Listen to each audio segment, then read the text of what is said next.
இன்றைக்கி என்ன அப்படின்னா, நேற்று ஒரு சாரீ கட்டினேன் இல்லையா, அந்த சாரியை வந்து நேற்றே கட் பண்ணி ஸ்டிச் பண்ணி முடிச்சிட்டேன். ஆனால் அதுக்கு லேஸ் மட்டும் வாங்காமல் இருந்த காரணத்தினால நான் போய் லேஸ் வாங்கிட்டு வந்து பேக் சைடுக்கு வந்து ஸ்டிச் பண்ணிக்கிட்டு இருந்தேன். ஃப்ரண்ட் சைட்லையும் ஸ்லீவ்ஸ்லையும் ஆரி லேஸ் வைக்க சொல்லியிருந்தாங்க. ஆனால் நான் போய் கடையில் பார்த்தப்ப கோல்டன் கலர் ஆரி லேஸ் கிடைக்கல, 2 நாள் சென்று தான் வரும் அப்படின்னு சொல்லிட்டாங்க. அதுக்கப்புறம் நான் எந்த ப்ளவுஸையோ இல்லை ஏதோ ஃப்ராகோ ஸ்டிச் பண்ணாலும் அதை ஃபுல்லாக ஸ்டிச் பண்ணுற வரைக்கும் அந்த குப்பையை கிளியர் பண்ணவே மாட்டேன். இது பாட்டுக்கு அப்படியே கிடைக்கும். அது எப்போ ஃபுல்லாக ஃபினிஷ் பண்ணி முடிக்கிறேனோ அப்போ தான் அதை வந்து கிளியர் பண்ணுவேன். அந்த மாதிரி தான் இன்றைக்கும் ஒரு அளவுக்கு தேவையான துணியை மட்டும் எடுத்து வச்சுட்டு மற்றதெல்லாம் கிளியர் பண்ணி விட்டாச்சு. அப்புறம் வந்து ஒரு 40 இன்ச்சு ப்ளவுஸோடைய கப்பு வந்து எப்படி மார்க் பண்ணணும் கிராஸ் பீஸ் அப்படின்னு சொல்லி கேட்டிருந்தாங்க. அந்த அளவு தான் இன்றைக்கி, அந்த அளவில் ஒரு ப்ளவுஸ் தான் இன்றைக்கி நான் வந்து ஸ்டிச் பண்ணேன். சரி அதை அப்படியே வீடியோவில் காட்டிடலாமே அப்படின்னு சொல்லிட்டு தான் காமிச்சிக்கிட்டு இருக்கேன். எனக்கு வந்து தெளிவாக சொல்ல தெரியாது, முடிஞ்ச வரைக்கும் சொல்கிறேன், கேட்டு தெரிஞ்சுக்கோங்க. ஹைட்டு வந்து 15.5 இன்ச்சு வச்சேன். கழுத்தோடைய அகலம் 3, ஷோல்டர் வந்து 3. கையோடைய வளைவு வந்து எப்போதும் போல் 5.5 இன்ச்சு. பேக் நெக் வந்து அளவு ட்ரெஸ்ஸில் கொடுத்த அந்த மாதிரியே 7.5 இன்ச்சு வச்சு பேக் பார்ட்டை ஃபுல்லாக கட் பண்ணி முடிச்சாச்சு.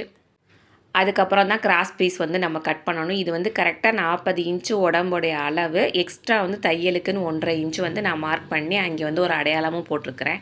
கிராஸ் பீஸ் வந்து எப்போதும் போல் நம்ம வந்து பேக் பார்ட்டை எடுத்து கிராஸாக போட்டு அதை வந்து ஃபுல்லாக மார்க் பண்ணணும். அந்த அக்குள் வளைவு, அதுக்கப்புறம் வந்து ஃப்ரண்ட் நெக்கு எல்லாத்தையுமே மார்க் பண்ணி கரெக்டாக அது அளவு குறிச்சிக்கிற வேண்டியதான். முன்கழுத்தோடைய அளவு வந்து எனக்கு வந்து 5.5 இன்ச்சு வந்துச்சு. நான் வந்து அக்குள்ள, ஷோல்டரில், அதுக்கப்புறம் முன்கழுத்தையும் கரெக்டாக மார்க் பண்ணி அதையும் குறிச்சிட்டேன். இதுக்கப்புறம் தான் நம்ம வந்து கிராஸோடைய அளவு ஃபுல்லாக மார்க் பண்ணணும். நான் ஃபஸ்ட்டு என்ன மார்க் பண்ணுவேன் அப்படின்னா, ஷோல்டர்லேருந்து கிராஸோடைய இறக்கம் எவ்வளவு அப்படின்னு சொல்லி மார்க் பண்ணுவேன். எனக்கு வந்து 13 இன்ச்சு இருந்துச்சு. கிராஸோடைய அந்த சென்டர் டாட்டோடைய அளவு வந்து 3 இன்ச்சு இருந்துச்சு. அப்புறம் இந்த கொக்கி பட்டியிலேருந்து இந்த பக்கமாக வந்து அந்த சென்டரை வந்து மார்க் பண்ணுவேன். அது வந்து 4.25 இன்ச்சு. கிராஸோடைய உயரமும் கொக்கி பட்டியிலேருந்து ஒரு சென்டருக்கு வரும் பார்த்தீங்களா, அந்த இடத்துல தான் அந்த கிராஸோடைய சென்டர் வரும். அந்த கிராஸோடைய உயரத்துலேருந்து மேலே வந்து 1 இன்ச்சு மார்க் பண்ணிவிட்டு அதை வந்து கொக்கியிலேருந்து ஒரு 2.5 இன்ச்சு மார்க் பண்ணிக்கிடுவேன். அதுதான் செகண்ட் டாட்டு. நான் வந்து எப்போதும் இப்படி தான் பிடிப்பேன்.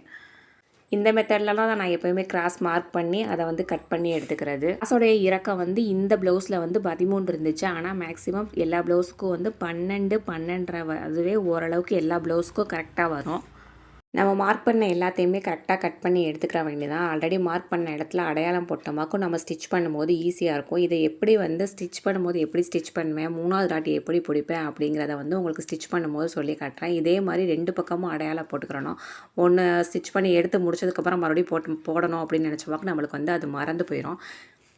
எல்லாத்தையும் லைனிங் கிளாத் எல்லாத்தையும் இணைச்சி நான் வந்து கழுத்தெல்லாம் ஃபினிஷ் பண்ணி வச்சுட்டேன். இதில் டாட் ஃபஸ்ட்டு எப்படி பிடிக்கணும் அப்படின்னா, சென்டர் டாட் இருக்கு இல்லையா, அந்த பெரிய டாட்டை அதை தான் ஃபஸ்ட்டு பிடிக்கணும். நான் 2வது கிராஸ் கட்டிங் போடும்போது உங்களுக்கு அது தெளிவாக புரியும். இதுதான் அது 2வது இது. இந்த 2 நம்ம நான் இது போட்டிருப்போம் இல்லையா, அடையாளம் போட்டிருப்போம் இல்லையா, அங்கே வச்சு ஸ்டிச் பண்ணிடணும். அதுக்கப்புறம் வந்து இன்னொரு டாட் பிடிச்சிருப்போம் இல்லையா, அதுலேயே நம்ம ஒரு அடையாளம் போட்டு வச்சுருப்போம்.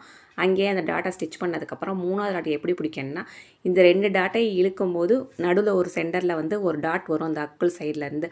அந்த மாதிரி அந்த கோடு வருது இல்லையா, அதில் வச்சு பிடிச்சிங்கன்னா உங்களுக்கு வந்து கரெக்டாக இருக்கும். எனக்கு தெரிஞ்ச அளவுக்கு சொல்லி கொடுத்துட்டேன். பாருங்கள் உங்களுக்கு புரியுதா என்னன்ட்டு.